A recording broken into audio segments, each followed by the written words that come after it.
The rain smelled like iron and earth, drumming against the library windows in a rhythm that matched my thundering heart. I pressed my palm against the cold glass, watching the storm devour the last traces of twilight beyond the university grounds. Somewhere in the darkness, wolves were howling, closer than they should be, closer than was safe. My reflection stared back at me, pale and insubstantial, blonde hair pulled into a messy bun, oversized sweater drowning my small frame, dark circles under eyes that had forgotten how to sleep peacefully.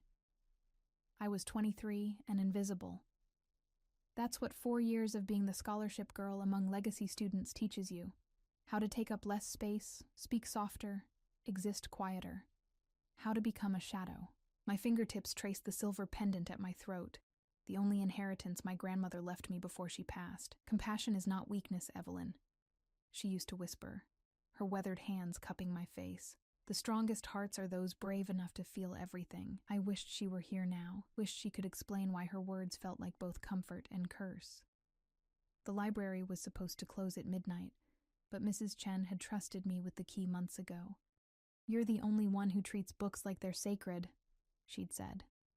And I'd felt seen in a way that made my chest ache. Tonight, I'd stayed late finishing my thesis on predator-prey dynamics in supernatural ecosystems.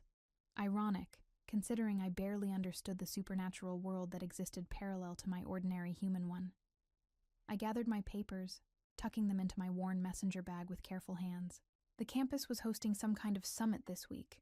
I'd overheard fragments of conversation about pack territories and ancient bloodlines, but those affairs belonged to a world I only studied from safe distances.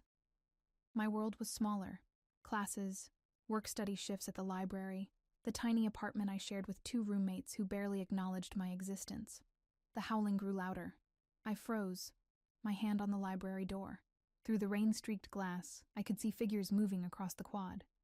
Not students stumbling home from parties, but purposeful shapes that moved too fluidly, too predatorily. My anthropology professor had mentioned increased tensions between wolf packs lately, something about disputed territory and a mate ceremony gone wrong. "Not your problem," I told myself firmly. "Stay in your lane." But my grandmother's voice whispered through memory. "The bravest thing you can do is care when it's easier not to." I pulled my jacket tighter and slipped out into the storm. The campus paths were empty, rain pelting my face as I hurried toward the parking lot where my ancient bicycle waited. Water soaked through my sneakers immediately, and I could hear my roommate Bridget's voice in my head. "God, Evelyn, you're so pathetic. Can't even afford a car like a normal person." Maybe she was right. Maybe I was pathetic, a human girl trying to earn a degree in a university increasingly dominated by supernatural students, pretending I belonged in a world that would never truly accept me. The attack came without warning. One moment I was alone on the path. The next I was surrounded. They emerged from the shadows like nightmares taking form. 3 massive wolves, their eyes gleaming amber in the darkness. My scream caught in my throat as strong hands grabbed me from behind. A cloth pressed over my mouth and nose. The chemical smell made my head spin, my vision blurring. "Wrong," something in me whispered. "This is wrong." "Got her," a rough voice growled. "The Alpha will be pleased. Let's move before—" "Wait!" Another voice interrupted, sharper, uncertain. "Something's off." Her scent. But the world was already fading, the rain becoming distant static, my grandmother's pendant cold against my racing heart. I tried to fight, tried to scream, but my body wouldn't obey. The last thing I registered was being lifted, carried swiftly through the storm, and the terrible realization that no one would even notice I was gone. I woke to firelight and the smell of pine. My head throbbed as consciousness returned in painful waves. I was lying on something soft. A couch, maybe. In a room that was all dark wood and stone, illuminated by a massive fireplace that cast dancing shadows across walls hung with ancient tapestries. The storm still raged outside tall windows, but here it felt muted, distant. Terror crashed through me as memory returned. The attack, the chemical smell, being taken. I tried to sit up and immediately discovered my wrists were bound, not with rope, but with some kind of leather restraints that felt uncomfortably secure. My bag was gone. My phone was gone. I was alone in a strange room that smelled like power and danger, and something wild I couldn't name. Don't panic, I ordered myself, even as panic clawed at my throat. Think, assess, survive. The room was clearly expensive. Everything from the Persian rugs to the leather furniture screamed wealth and old power.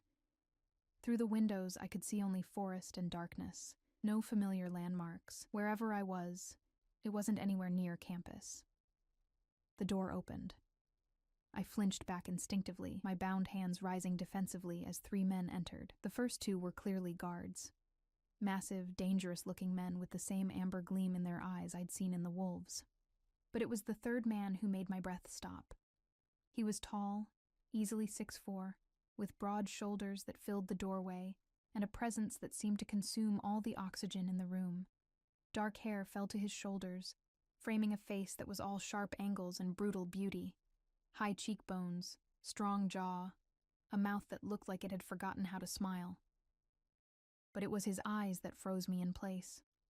Bright gold, ancient and terrible, burning with an intelligence and power that made me feel like prey before a predator. This was an alpha, not just any alpha, something in the way the others deferred to him. The weight of authority he carried like a second skin told me exactly who he was.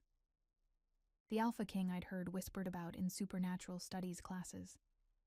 The one who ruled the northern territories with absolute power.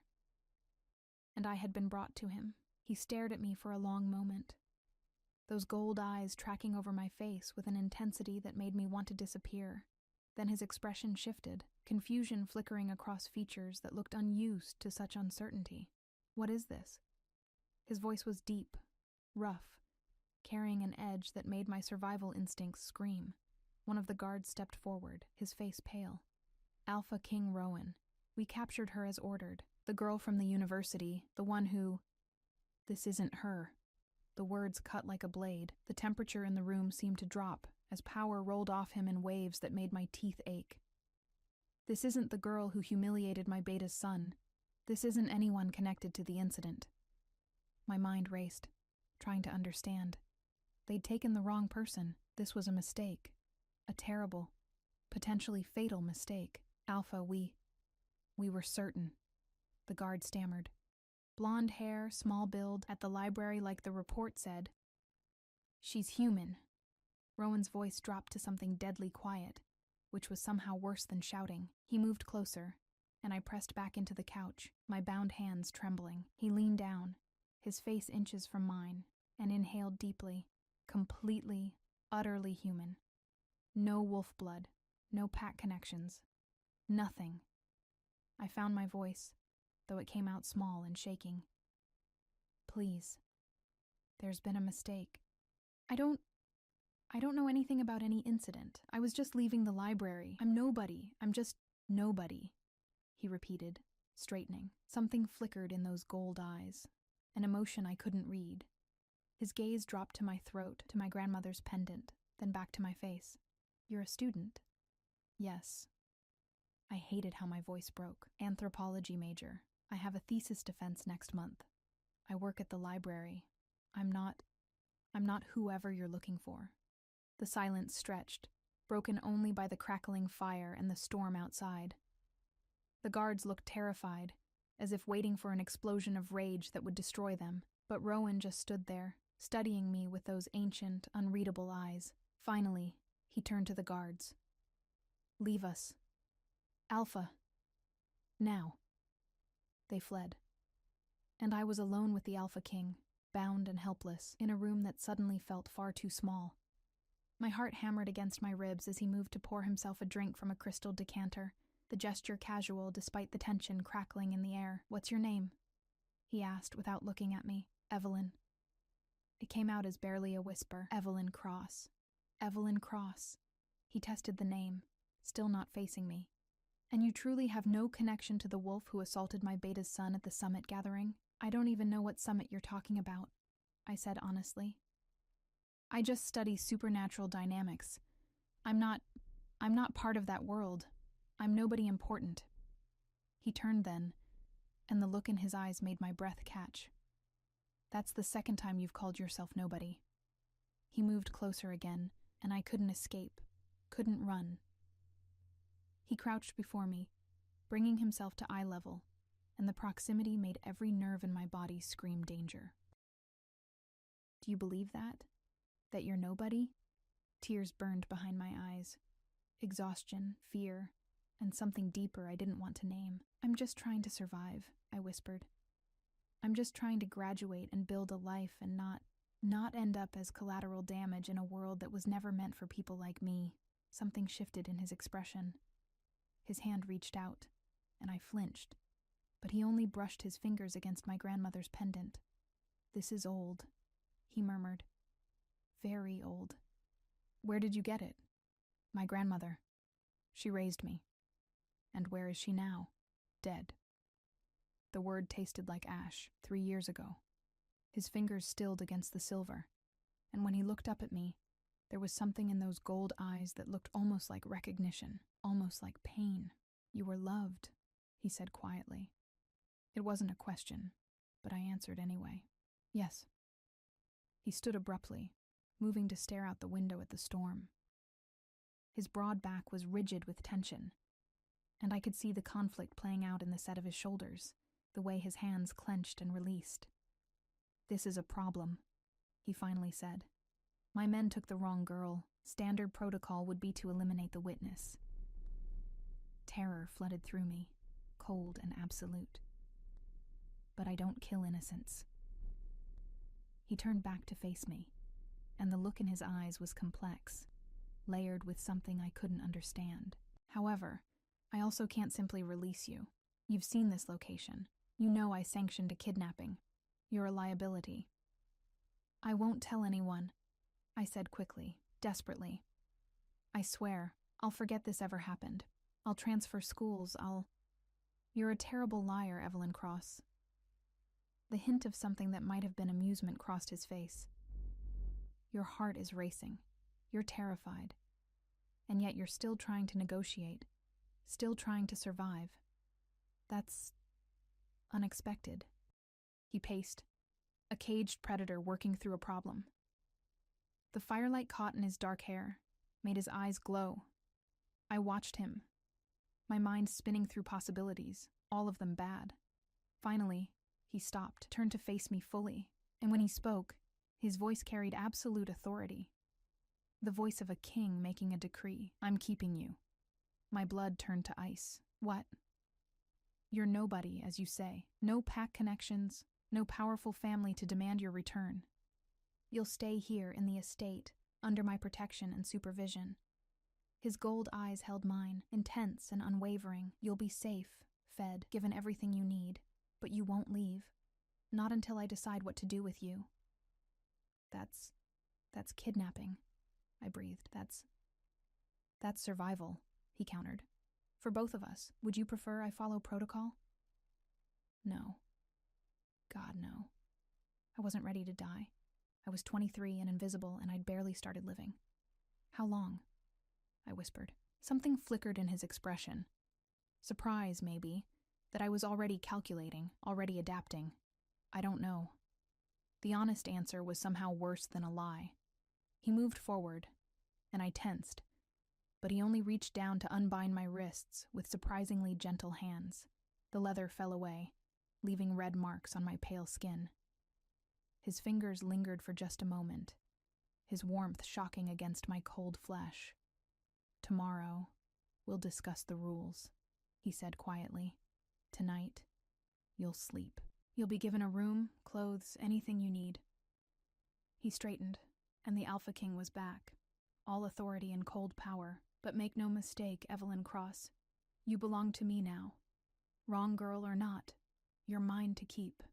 He walked to the door, then paused, looking back at me with eyes that held secrets and shadows, and something that might have been loneliness. Welcome to Blackstone Estate, he said. Try not to make me regret my mercy.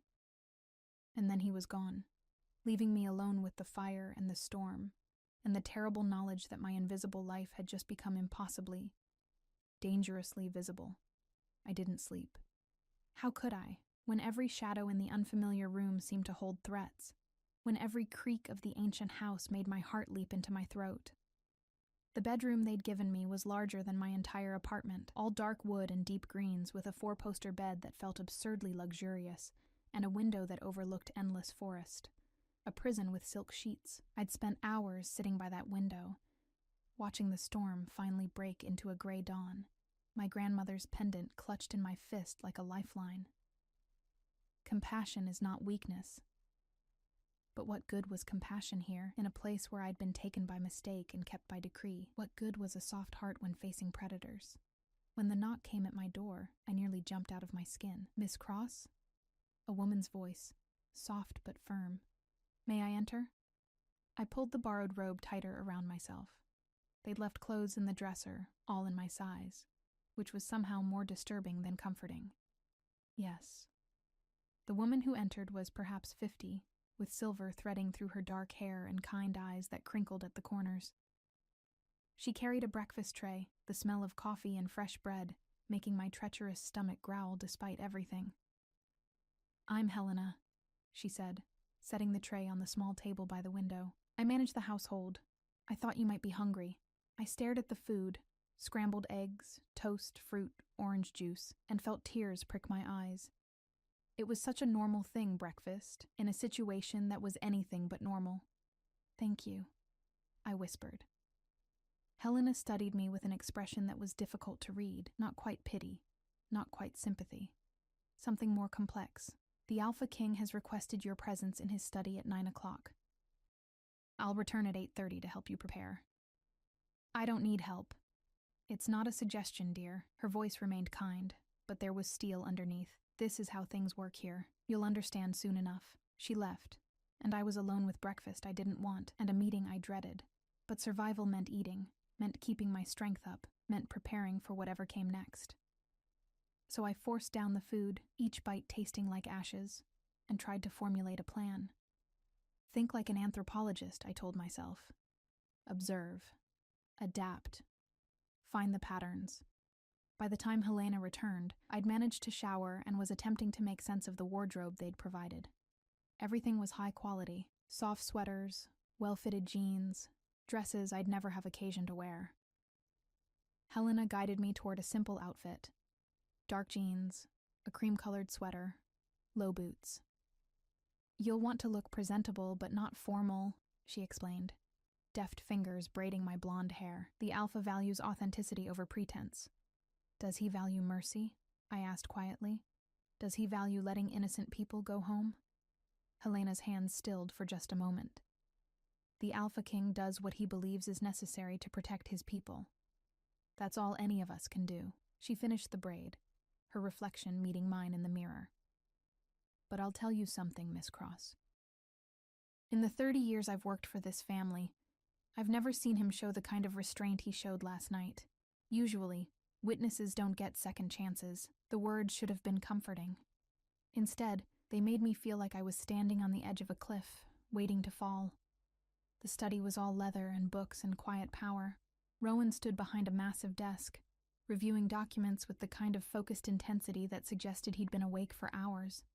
Morning light streamed through tall windows, catching in his dark hair and emphasizing the sharp planes of his face. He looked different in daylight, no less dangerous, but somehow more real, more human, despite everything that proved otherwise.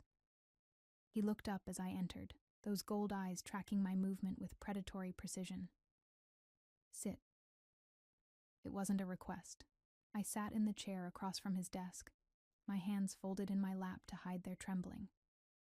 The silence stretched, broken only by the ticking of an antique clock on the mantel. "You look like you didn't sleep," he finally said.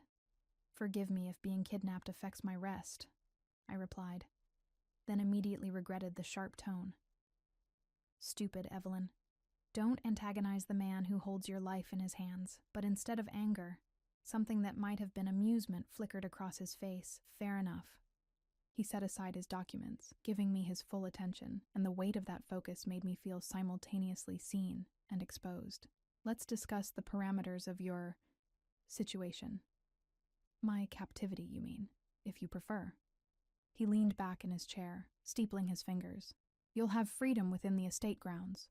The house, the gardens, the library. You'll take your meals in the dining hall with the rest of the household. You'll be treated with respect and courtesy. But I can't leave. No. No apology in that single word. There are guards at every exit. The forest is patrolled, and even if you manage to escape, which you won't, you'd be dead within hours. There are things in these woods far more dangerous than wolves. I believed him. God help me. I believed every word. What about my life? I asked, hating how small my voice sounded. My classes, my thesis, my job. People will notice I'm gone. Your roommates have been informed you had a family emergency and left suddenly. Your professors received notice of a medical leave. Your phone and belongings are being handled. He said it so matter-of-factly, as if erasing someone's existence was routine. As far as the world knows, Evelyn Cross needed to step away for personal reasons. The efficiency of it was terrifying. And when they expect me back, we'll address that when necessary. That's not an answer.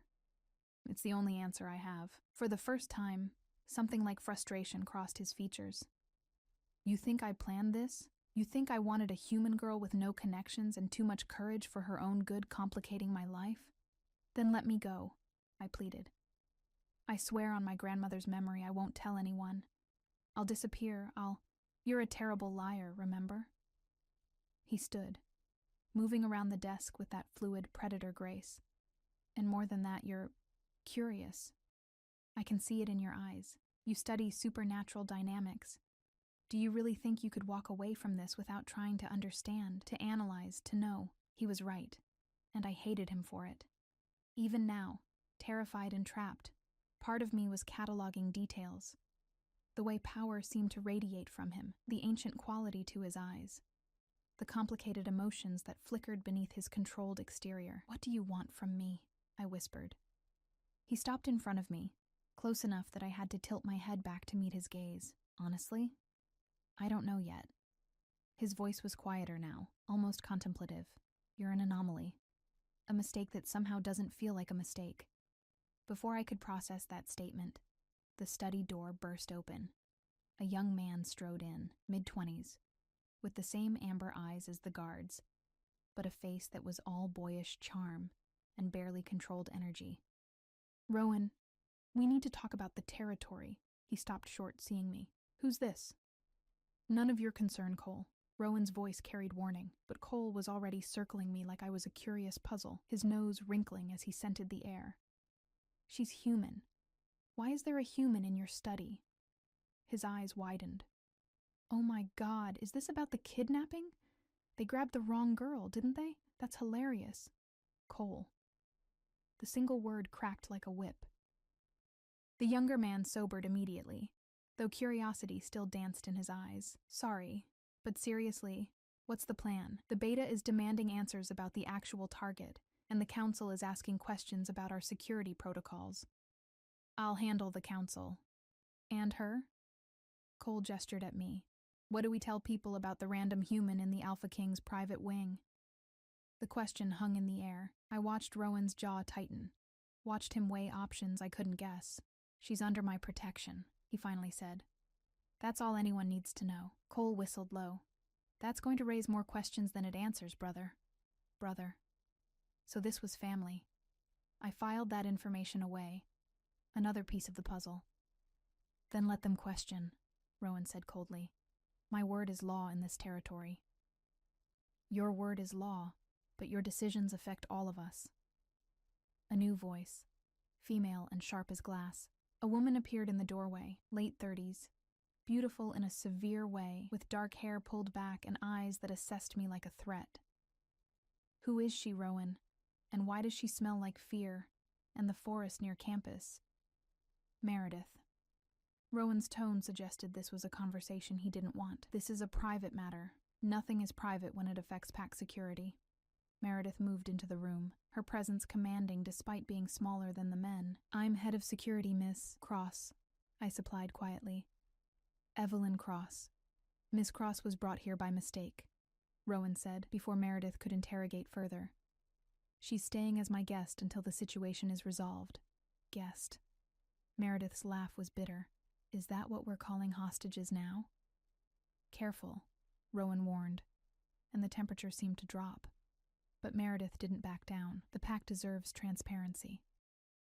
We deserve to know why you're harboring a human, especially now, with tensions so high. The other alphas are already questioning your judgment after the summit incident. Enough. Power rolled off Rowan in waves, making my teeth ache and my survival instincts scream. Even Cole and Meredith, clearly powerful themselves, took an involuntary step back. I am Alpha King. My decisions are not subject to committee approval. The silence was thick with tension. I pressed back in my chair, trying to make myself smaller, trying to disappear. This was pack politics, power dynamics I only understood theoretically. Being caught in the middle of it felt like standing in the path of an avalanche. Meredith's eyes found mine, cold and calculating. I hope you're worth the trouble you're causing, little human. She left, her exit somehow more threatening than her presence. Cole lingered, his earlier playfulness subdued. She's not wrong, you know. Keeping her here without explanation is going to cause problems. I know. Rowan's voice was tired suddenly, and I glimpsed the weight he carried. Ruler, protector, king. But the alternative is worse. Is it? Cole glanced at me, something like sympathy in his gaze. Or are you just making this more complicated than it needs to be? He left too, and I was alone with Rowan again. The morning light seemed harsher now, illuminating all the ways the situation was impossible. I'm sorry, I said quietly. He looked at me sharply. For what? For being the wrong girl, for complicating your life, for... My voice broke. For not being someone who could just disappear without causing problems. Something shifted in his expression, something that looked almost like pain. He moved closer, crouching before my chair as he had last night, bringing those ancient gold eyes level with mine. Don't apologize for existing, Evelyn. His voice was rough, intense. Don't ever make yourself smaller to make others more comfortable. That's not... He stopped, seeming to struggle with words. That's not who you should be. You don't even know me.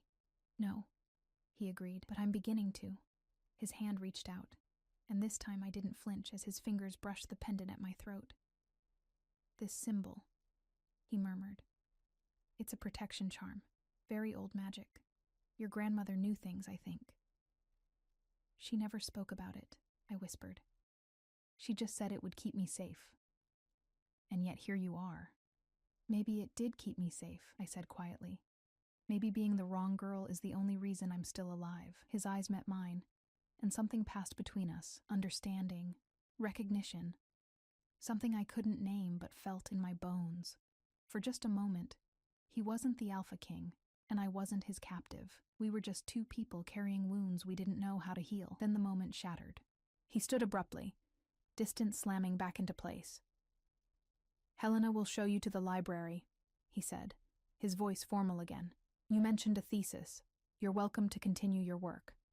I'll have your research materials sent from campus. Why? I asked. Why be kind when you're keeping me prisoner? He paused at the door, his back to me.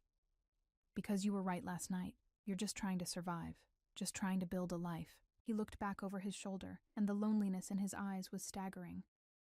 Maybe I remember what that feels like. Then he was gone, and I was left alone in the study with more questions than answers and the terrible realization that my captor was far more complicated than any predator I'd studied. And somehow, that made everything more dangerous. 3 days passed like a strange dream. The library became my sanctuary. A vast room on the estate's second floor, with floor-to-ceiling shelves, leather chairs worn soft with age, and windows that overlooked the gardens. Helena had been true to Rowan's word. My research materials arrived the second day, along with my laptop and notes, everything except my phone, of course. That remained confiscated, another reminder that this gilded cage was still a cage, but I couldn't deny the strange peace I found among the books. I'd established a routine, clinging to structure the way drowning people cling to driftwood, mornings in the library, working on my thesis about territorial disputes and pack hierarchies. Ironic, given my current situation. Afternoons exploring the gardens with Helena, who seemed determined to make my captivity as comfortable as possible. Evenings were harder. Dinner in the vast dining hall with Cole, Meredith, and various pack members who regarded me with everything from curiosity to thinly veiled hostility. Rowan rarely joined these meals. I told myself I wasn't disappointed by his absence. I was lying. Because despite everything, the kidnapping, the imprisonment, the uncertainty, I couldn't stop thinking about him, about the loneliness in his gold eyes, the careful control that suggested a man holding back something vast and dangerous, the moments when his facade cracked, and I glimpsed the person beneath the king. "You're staring at nothing again," Cole's voice interrupted my thoughts. I blinked, focusing on the present. It was late afternoon, and I'd been so lost in thought I hadn't noticed him enter the library. He threw himself into the chair across from mine with the casual grace of someone utterly comfortable in his own skin. "Just thinking," I said, "about escape routes." His tone was light, teasing, but I caught the serious undertone. Would it matter if I was? I closed my laptop, studying him. "You'd stop me." "Probably." He grinned, unrepentant. "But I'd feel bad about it. Does that count for anything?" Despite myself, I smiled. Cole had been the closest thing to a friend these past days, checking in on me, making jokes to cut through the tension, treating me like a person rather than a problem. "Why are you being kind to me? Why wouldn't I be?" He tilted his head, genuine confusion in his amber eyes. "You didn't ask to be here. You're not a threat. And you make my brother act almost human, which is honestly refreshing. I started to protest, but he waved me off. "Please." "He's been brooding around here for years, all duty and responsibility and no life whatsoever. Then you show up, and suddenly he's having your research materials delivered and making sure you're comfortable. It's progress. He kidnapped me, Cole. Technically, his men kidnapped you. He just didn't fix the mistake in the traditional way." Cole's expression sobered. "I know it's not ideal, but Rowan's not the monster you might think he is." "Then what is he?" Cole was quiet for a moment, choosing his words carefully. "Someone who lost everything once and refuses to risk it again. Someone who carries the weight of an entire people on his shoulders and forgets he's allowed to be more than his responsibilities." He met my eyes. "Someone who might need a friend as much as you do." Before I could respond, Meredith appeared in the doorway, her severe beauty sharp in the afternoon light. "Cole, the patrol reports are ready." "And you?" Her gaze fixed on me, cold and assessing. "The Alpha King wants to see you in the gardens." My heart jumped, anxiety and something else I wouldn't name flooding through me. "Why?" "Do I look like his secretary?" Meredith's tone was sharp. "He wants you. Go." Cole gave me an encouraging nod as I stood, smoothing down my sweater with nervous hands. The walk through the estate's hallways felt endless, my footsteps echoing on polished wood floors. Through windows, I could see the gardens, manicured paths winding between autumn flower beds, stone benches positioned for contemplation, and beyond it all, the wild forest that marked the boundary of my prison. I found him near the garden's edge, standing before a small memorial made of white stone. He didn't turn as I approached, though I knew he'd heard me. His shoulders tensed slightly, acknowledging my presence. "You wanted to see me?" My voice came out softer than intended.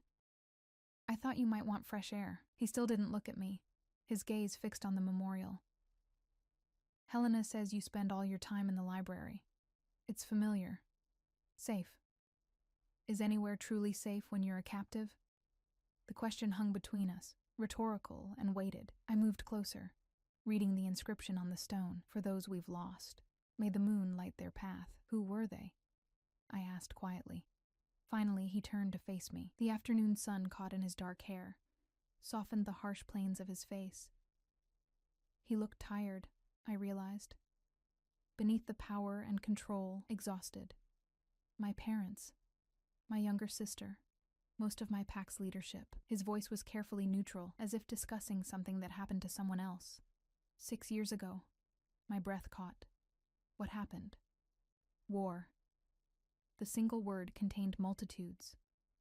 Another Alpha decided our territory should be his. He looked back at the memorial, but the cost was everything.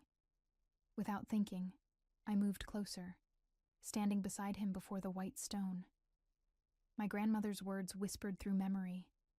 "The strongest hearts are those brave enough to feel everything." "I lost my parents when I was 10, I said quietly. car accident. My grandmother raised me after that. I touched my pendant. She died 3 years ago, cancer. Sometimes I wonder if I know how to be anything except alone. He turned to look at me then, really look at me, and something in his gold eyes made my heart stutter. You're not alone now. I'm a prisoner. You're under my protection. He faced me fully, and the intensity of his focus made me feel pinned, exposed. There's a difference, Evelyn, is there?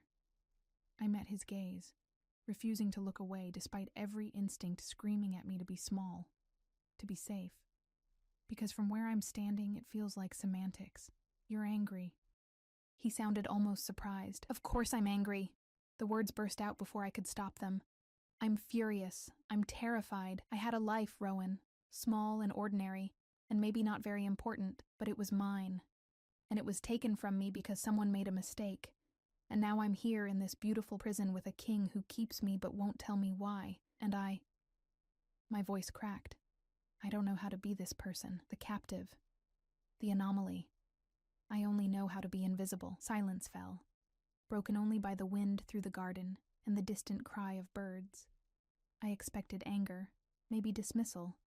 Instead, when he spoke, his voice was raw with something that sounded like understanding. I know what it is to have your life torn away, he said quietly. To have every choice taken, every path closed except the one chosen for you. When they died, my family, I was 25 years old and suddenly responsible for thousands of lives. No time to grieve. No space to be anything except what they needed me to be. He paused, and when his eyes met mine again, the vulnerability there was staggering.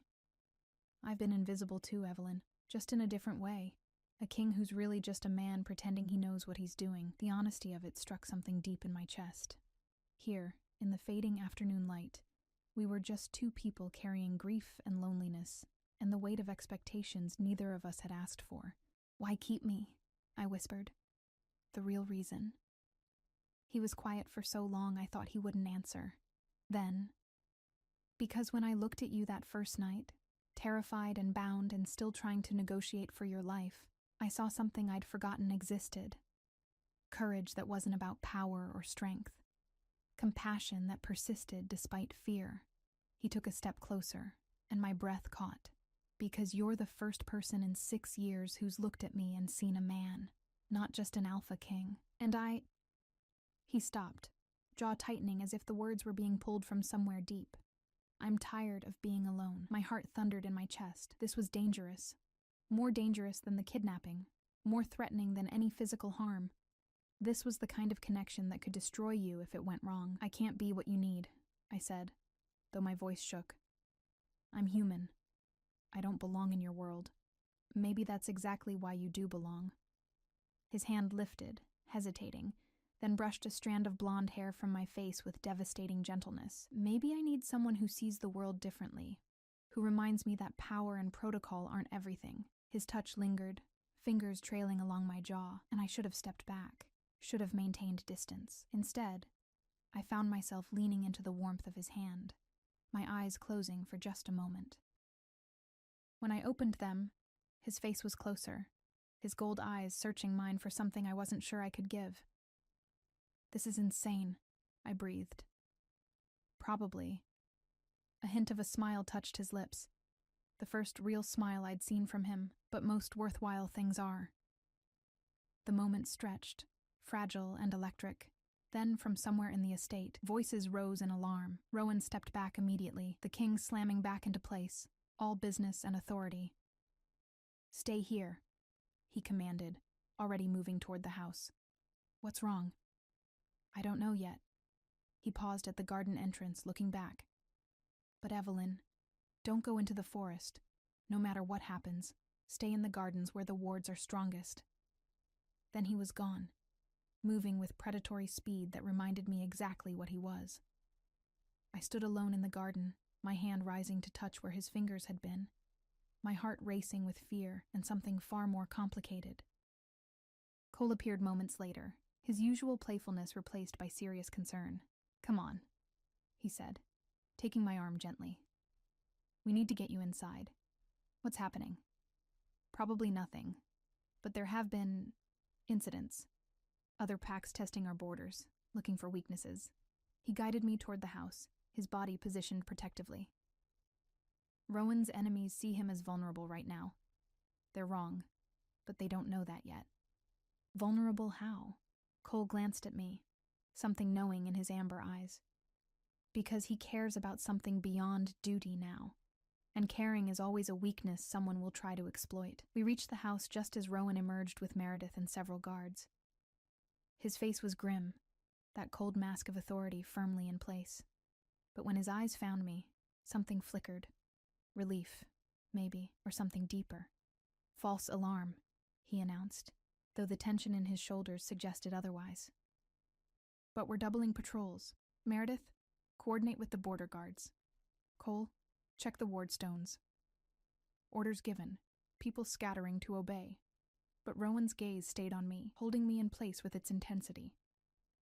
You followed instructions, he said, moving closer. You told me to stay in the gardens. I lifted my chin. I'm not stupid enough to ignore warnings about supernatural dangers. No. His voice dropped lower, intimate despite the people around us. You're not stupid at all. You're... He stopped, seeming to think better of whatever he'd been about to say. Get some rest. Tomorrow might be... complicated. Tomorrow? But he was already walking away, shoulders squared against whatever burden he carried. Helena appeared at my elbow, her kind face worried. Come, dear. Let's get you settled for the evening. But as I followed her inside, I couldn't shake the feeling that something had shifted. That the conversation in the garden had opened a door neither of us could close. And that whatever complications tomorrow brought, they would test us both in ways we weren't prepared for.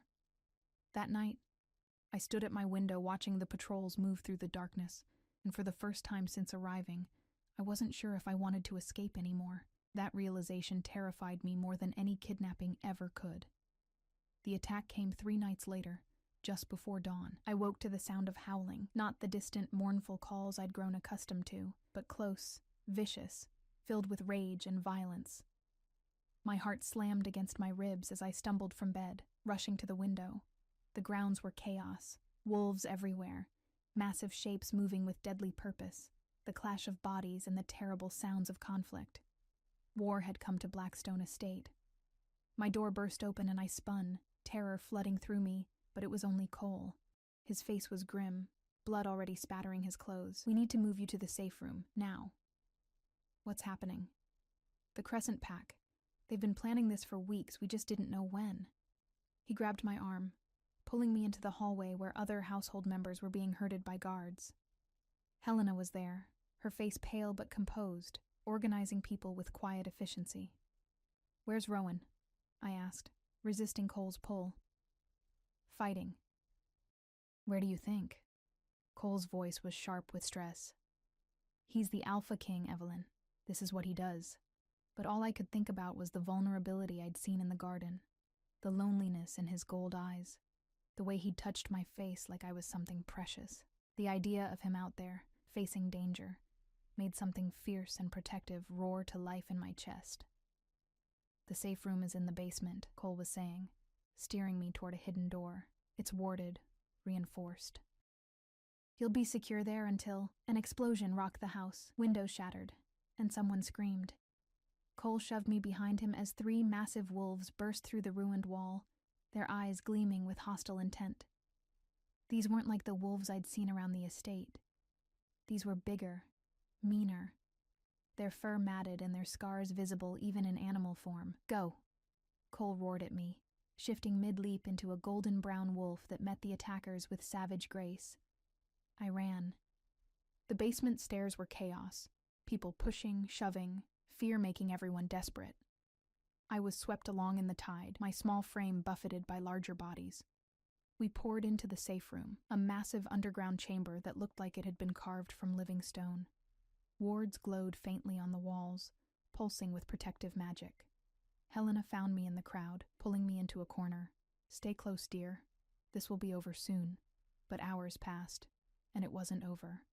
We could hear the fighting above, the crashes, the howls, the terrible sounds of violence. Children were crying, held by terrified parents. Some of the adults looked ready to shift and join the battle, held back only by others counseling patience. I sat against the cold stone wall, my grandmother's pendant clutched in my fist, and thought about Rowan out there. Please. I prayed to whatever might be listening. Please let him be okay. This is his fault, you know? The voice came from my left, a young woman with sharp features and hostile eyes. The Alpha Kings, if he'd been stronger, shown more force after the summit incident, they wouldn't have dared attack. That's not fair, I said before I could stop myself. She turned on me, recognition flashing across her face. You're the human, the one he's keeping locked up here like some kind of pet. Her lip curled. You don't know anything about our world or what makes a real alpha. I know he's fighting for all of you right now, I shot back, surprising myself with the vehemence in my voice. I know he carries the weight of every life in this pack and never complains. I know he's— What? Tell me, little human, what is he to you? I didn't have an answer. Or rather, I had too many answers, none of which I was ready to speak aloud. The woman laughed, bitter and sharp. That's what I thought. You're just another complication he doesn't need. Another weakness his enemies will exploit. Her words echoed what Cole had said, what I'd feared myself. But before I could respond, the safe room door exploded inward. Screams erupted as wolves poured in. Not our wolves, but Crescent pack attackers who'd somehow breached the wards. Panic turned the safe room into chaos. Guards who'd stayed behind to protect us shifted and engaged, but we were outnumbered. I saw Helena go down, struck by a massive gray wolf, and something in me snapped. The strongest hearts are those brave enough to feel everything. I didn't think. I just moved. My hands found a fallen guard's silver blade. Heavy, awkward in my untrained grip. The gray wolf was advancing on Helena's unconscious form, jaws open, and I threw myself between them. The blade came up in a clumsy arc that should never have connected, but desperation gave it force.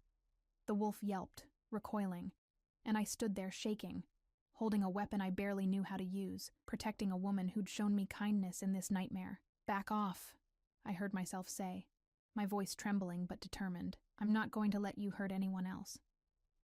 The wolf, a man really, I had to remember that, shifted back into human form. He was massive, scarred, with cold eyes that assessed me like prey. The human has teeth, he said, almost amused. How unexpected. Others were noticing now, the fighting pausing as attention turned to the spectacle of a small human girl standing against a warrior twice her size. I saw calculation in the man's eyes, saw him recognize what I was to this pack. You're the Alpha King's pet, he said slowly. The one everyone's been whispering about. I'm not. He keeps you close, protected. A cruel smile spread across his face. That makes you valuable. He moved fast, too fast for me to react. His hand closed around my throat, lifting me off my feet. The blade fell from my grip as I clawed at his arm, unable to breathe. Spots danced in my vision. Tell Rowan, he called out to the watching crowd, that we have something he wants. If he values this human's life, He never finished the sentence. Rowan hit him like a force of nature, all lethal grace and absolute fury. They went down in a tangle of violence, and I fell hard, gasping for air. Through watering eyes, I saw Rowan in his wolf form, massive and black as midnight, bigger than any other wolf I'd seen, his gold eyes blazing with rage. The fight was brutal and brief. The Crescent wolf didn't stand a chance. When it was over, Rowan shifted back to human form, kneeling beside me. His hands were gentle despite the violence still radiating from him, checking my throat where bruises were already forming. Evelyn, look at me. I met his gold eyes, saw the fear there beneath the fury. I'm okay, I croaked. Helena, check Helena. She's alive. They're helping her. His hands moved to cup my face, and they were shaking. You could have been gone. If I'd been seconds later, but you weren't. I reached up, my hand covering his. You came. Always. The word was fierce, absolute. I will always come for you. Around us, the safe room was being secured. The remaining Crescent wolves were being subdued. Meredith appeared, blood-spattered but alive. Her eyes widening as she saw Rowan kneeling beside me with such naked emotion on his face. "The estate is secure," she reported. "We've driven them back. Casualties on both sides, but—" She hesitated. "We held." "Because of him," I said, my voice still rough. I looked up at Meredith, then at the gathered pack members who were watching us. "Because your Alpha King fought for you. Because he's stronger than any of you give him credit for." Rowan's eyes met mine, something complicated passing through them. "You defended Helena," he said quietly. "You could have hidden, but you stood and fought. She was kind to me. It seemed like enough of an explanation. And I couldn't just watch people get hurt." "No," he murmured, helping me to my feet with careful hands. "You couldn't. Because compassion isn't your weakness, Evelyn Cross. It's your strength." The words hit me like a revelation, turning my grandmother's teaching into something I could finally understand.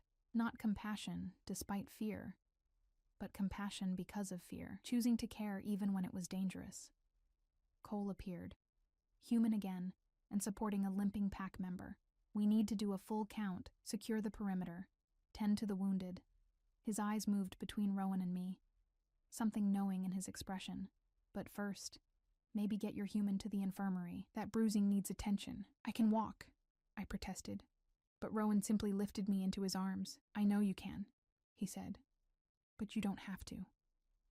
He carried me through the destroyed estate, and I was aware of every eye following us, the pack members seeing their Alpha King cradling a human girl with a tenderness that contradicted everything they thought they knew about strength and power. Let them see, I thought. Let them understand that there were different kinds of strength. The infirmary was chaos, wounded being tended by harried healers. But Rowan took me to a private room, setting me down on an examination table with a gentleness that made my chest ache. A healer came, checked my throat, applied some kind of cool salve that immediately eased the pain. "She'll be fine," the healer said. "Bruising will fade in a few days. She's lucky." When we were alone, Rowan stood at the window, his back to me, shoulders rigid with tension. Dawn was breaking, painting the sky in shades of pink and gold, illuminating the damage to the estate grounds. "I failed you," he said quietly. "My enemies breached my wards, invaded my home, put their hands on you. That's—" His voice broke slightly. "That's unacceptable. You didn't fail." I slid off the table, moving to stand beside him. "You protected everyone. You won."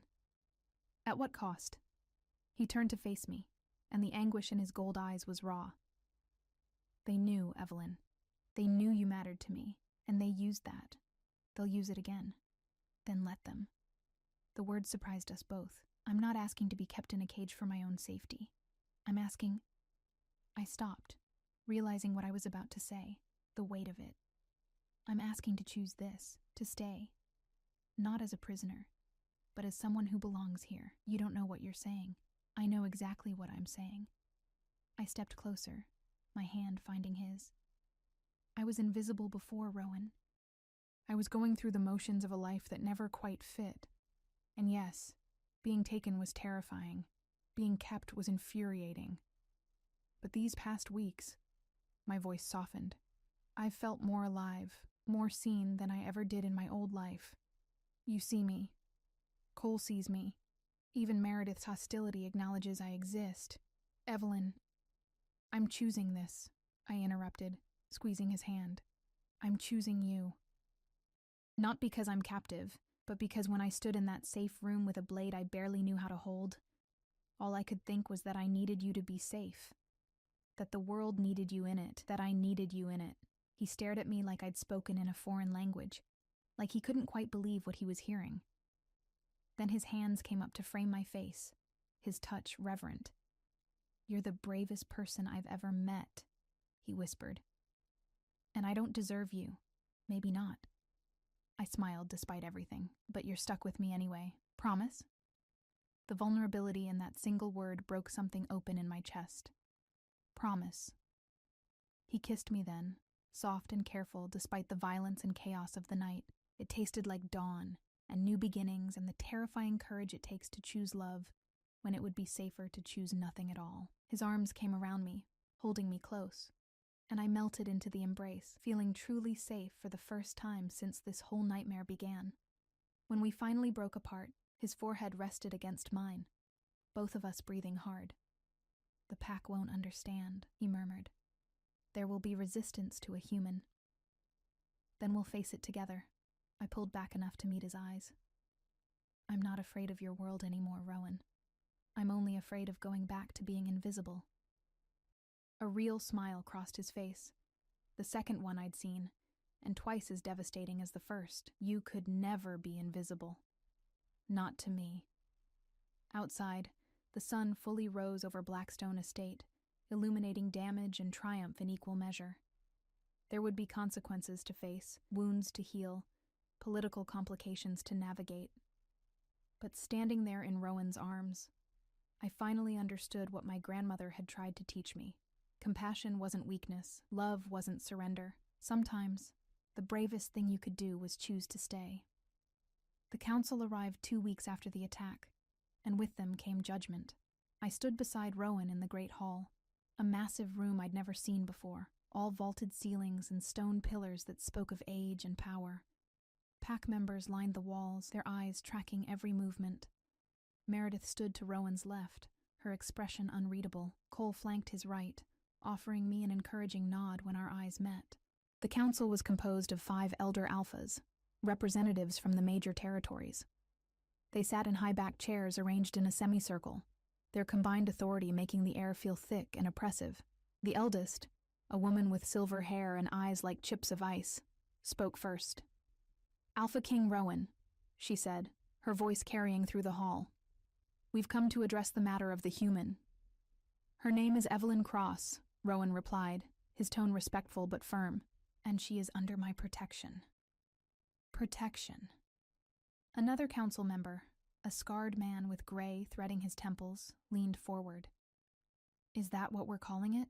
You keep a human in your private estate, unmarked, unclaimed by any legitimate bond. Your enemies used her as leverage.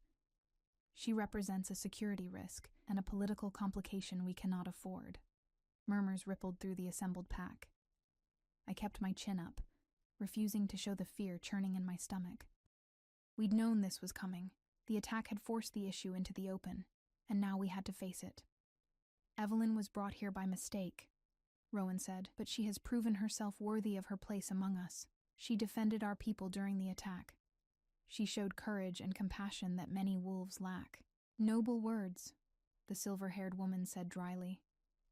"But sentiment doesn't change reality. She's human, Alpha King. She will always be vulnerable, always be a target, unless—" She paused, her ice-chip eyes fixing on me. "Unless you intend to claim her formally. Make her your mate and future queen." The hall erupted. Voices rose in protest and support. The pack divided. I felt Rowan tense beside me, his power rolling out in waves that demanded silence. When the room quieted, he spoke with the authority of a king. "That decision," he said carefully, "belongs to Evelyn as much as to me." All eyes turned to me. The weight of their attention was crushing. Hundreds of supernatural beings waiting to hear what the small human girl would say. Part of me wanted to retreat into old habits, to make myself smaller, to disappear. But I'd promised I wouldn't be invisible anymore. "I know what many of you think," I said, and I was proud that my voice didn't shake. "You think I'm weak because I'm human, that I'm a liability, a mistake that should be corrected." I looked around the hall, meeting eyes that ranged from curious to hostile. "And maybe you're right about some of that. I'll never have your strength or your speed. I'll never shift or run with the pack under the full moon." I felt Rowan shift beside me, but I continued. "But I've learned something these past weeks. Strength isn't just physical. Courage isn't just fighting. Sometimes the bravest thing you can do is choose compassion when violence would be easier. Choose understanding when judgment would be simpler." My hand found my grandmother's pendant. "My grandmother taught me that the strongest hearts are those brave enough to feel everything, and I think your Alpha King has one of the strongest hearts I've ever known." I turned to Rowan then, seeing the emotion in his gold eyes, the careful hope he was trying to hide. He lost everything and kept protecting people anyway, I continued. He carries the weight of thousands of lives and never asks for help. He's lonely and tired and doing his best, and he deserves... My voice caught. He deserves someone who sees all of that, who chooses to stay not because they have to, but because they want to. And do you, the silver-haired council member asked, want to stay? Yes. The word was simple. Absolute. I choose him. I choose this pack. I choose a life where I'm seen and valued, even if it's dangerous. Even if it's complicated. I looked back at Rowan. If he'll have me. The silence was deafening. Then Rowan's hand found mine, his fingers intertwining with my smaller ones. And when he spoke, his voice carried through the hall with ringing clarity. Evelyn Cross is my chosen mate, he declared. She will be my queen, my partner, my equal in all things. And anyone who threatens her threatens me. Anyone who harms her will answer to me. Power rolled off him in waves, making the very air vibrate. Is that clear enough?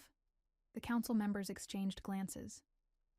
Finally, the silver-haired woman smiled, small but genuine. Clear enough, Alpha King. The council recognizes your claim. She stood, and the others followed. May your union bring strength to both of you. As they filed out, the pack erupted into conversation. Some looked pleased, others uncertain, a few openly hostile. But Meredith surprised me by stepping forward, her severe face softening slightly. I still think you're a complication, she said bluntly. But you're a brave one, and maybe that's what he needs. She glanced at Rowan. What we all need. Cole was grinning like a fool. Called it, he whispered to me. Totally called it. Helena appeared with tears in her eyes, pulling me into a gentle hug. Welcome home, dear girl. Home. The word settled into my chest like a key finding its lock. The bonding ceremony took place under the full moon 3 nights later. The pack gathered in a clearing deep in the forest, surrounded by ancient trees that had witnessed countless such ceremonies. Torches lit the space, casting golden light that danced across expectant faces. I wore a dress Helena had helped me choose, simple white, flowing, with my blonde hair loose around my shoulders and my grandmother's pendant at my throat. Rowan met me at the center of the clearing, devastating in his formal attire, his gold eyes glowing in the moonlight. An elder performed the ritual, words in a language I didn't understand but felt in my bones. Ancient promises, sacred bonds. When it came time, Rowan took my hands in his. I was alone, he said, his voice carrying to every corner of the clearing. I was a king without a kingdom, protecting people without feeling connected to them. Then you came into my life, by mistake, by chance, by fate. And you reminded me what it means to be human beneath the power, what it means to care, to hope. Tears streamed down my face as he continued. You are my heart, Evelyn Cross. My courage when I forget how to be brave. My compassion when I forget how to be kind. And I promise, on the moon and the stars and everything I am, I will protect you, honor you, love you, for as long as I live. My turn. I looked up at him, this powerful being who'd chosen me, who'd seen past my invisibility to something worth keeping. I was lost, I said. I was surviving but not living, existing but not thriving. Then you kidnapped me. Laughter rippled through the crowd, and somehow, in being captured, I found freedom. Freedom to be more than I thought I could be, to be seen, to be valued, to matter. I squeezed his hands, pouring everything I felt into my words. You are my anchor, Rowan. My home in a world I'm still learning to understand.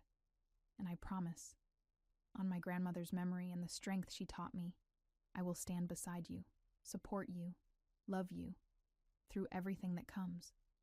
The elder bound our hands with a silver cord, speaking words of blessing. Magic shimmered in the air. I could feel it, warm and bright, sealing our bond. When it was done, Rowan pulled me close and kissed me deeply, and the pack howled their approval to the moon. Months passed, seasons turned, and Blackstone Estate transformed. My thesis was completed, remotely, with special accommodations arranged through channels I didn't entirely understand. I graduated with honors, my degree earned even if the ceremony was missed. It didn't matter. I had a new purpose now.